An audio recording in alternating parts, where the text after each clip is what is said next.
Right down here, we got the power steering pump pulley off a few days ago. That's just been waiting for me to get at it. It looks like the access bolts are on the back side. I'll show you because that's where I did the head gasket the other day. These two 10mm up top.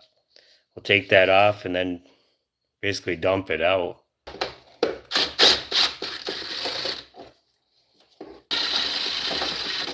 And so we don't lose the hardware, we're just going to pull the thing out and hand screw them into here so they don't get lost. A couple times, see if I can get it in frame better.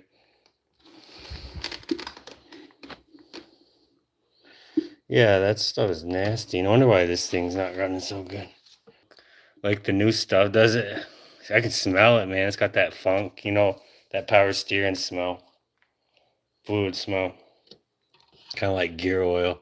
It's just got that strong odor.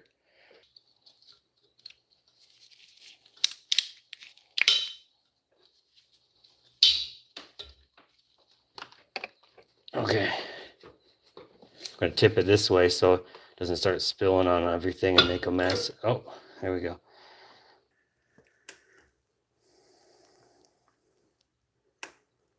Yeah, that stuff's spent fluid, huh?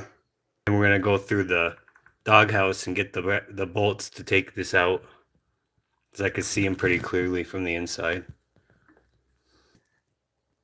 The new fluid you get has like an amber color and it doesn't look like that at all.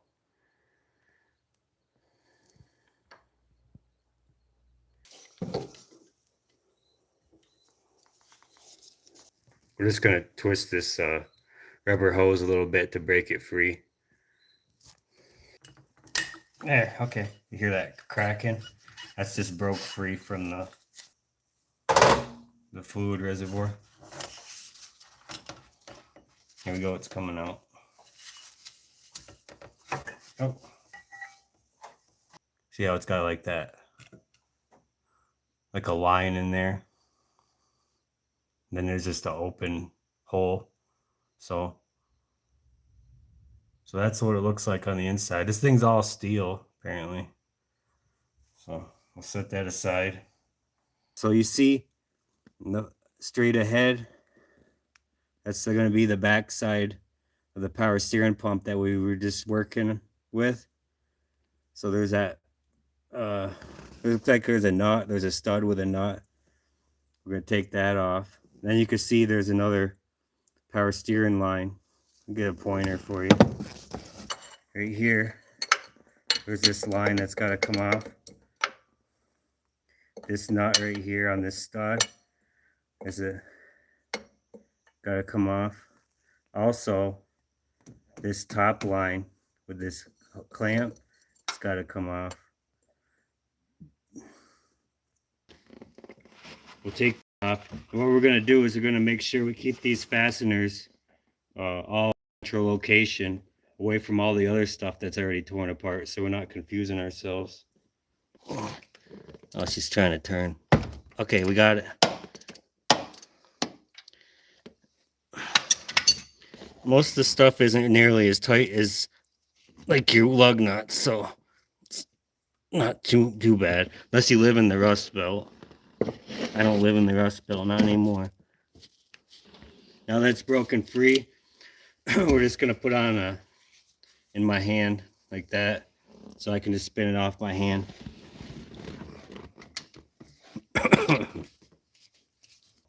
And this little nut's gonna go in a safe spot.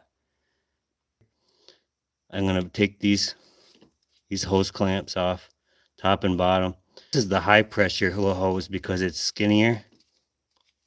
And you can tell if they're a high pressure hose also if they have look like a crimp like what this is. This is the AC line, but it's the same type of crimp. This is the high pressure sides always have something like this, so that's how you can tell. The return lines, which is the low pressure, it'll just be like rubber.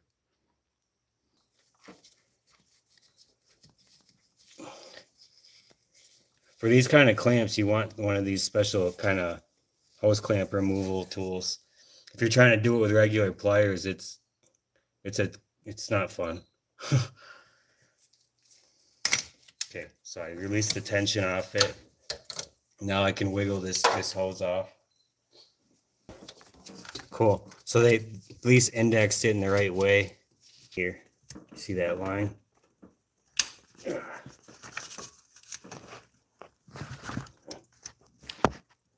Okay. Gonna let that bleed out. See? Gives me a spacer so it's not like totally resting right on top of there.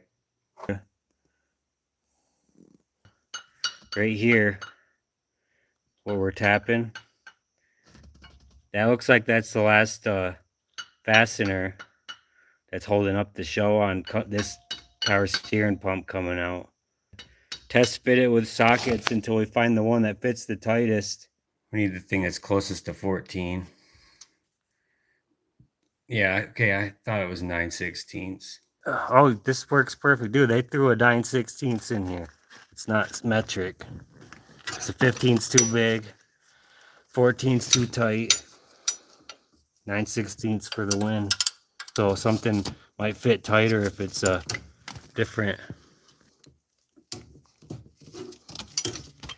Yeah, it just broke free. That's what was holding it up. If you can see that, it just gravity took it down a little bit when I popped it loose. Okay, yeah, now we got the tension off, so now I can unscrew it by hand and set it over here with this other one. And it's totally easy to differentiate them both. And it's just the high pressure line. Yeah, just like how I had. Yeah, it's a 16. Let's try it again. Oh, I think it broke it free. All right, we broke it free. That's perfect. Okay, here we go. There we go. And give that a little extra persuasion. Let's try it by hand now. Oh, it's out. Here we go. Okay, here's those little O-rings I was talking about that you don't want to mess up. Pay close attention to this. Right here. If you don't know, if you do know, then disregard what I'm talking about. That little O-ring, when you put your new line on your new power steering pump, make sure this doesn't get folded up when you're lining it up. And you can pre-lubricate it with fresh power steering fluid that's compatible with the vehicle you're working on. So this is free. So let's see if this comes out now. Yeah, it comes out. The only thing holding is just this top line now. And that's already got the clamp off it, I believe. Pointing. That's the bracket that you're going to have to take off of this one and put on the new one that you swap it to. So don't get all too excited and start throwing stuff away before you take off the stuff you still need. So the power steering pump's all hanging loose right there. That's good to go. So that's coming up. That's going to go in. I got or the bolt, not the gasket, the bolts. And we're going to follow everything to T with the torque specs.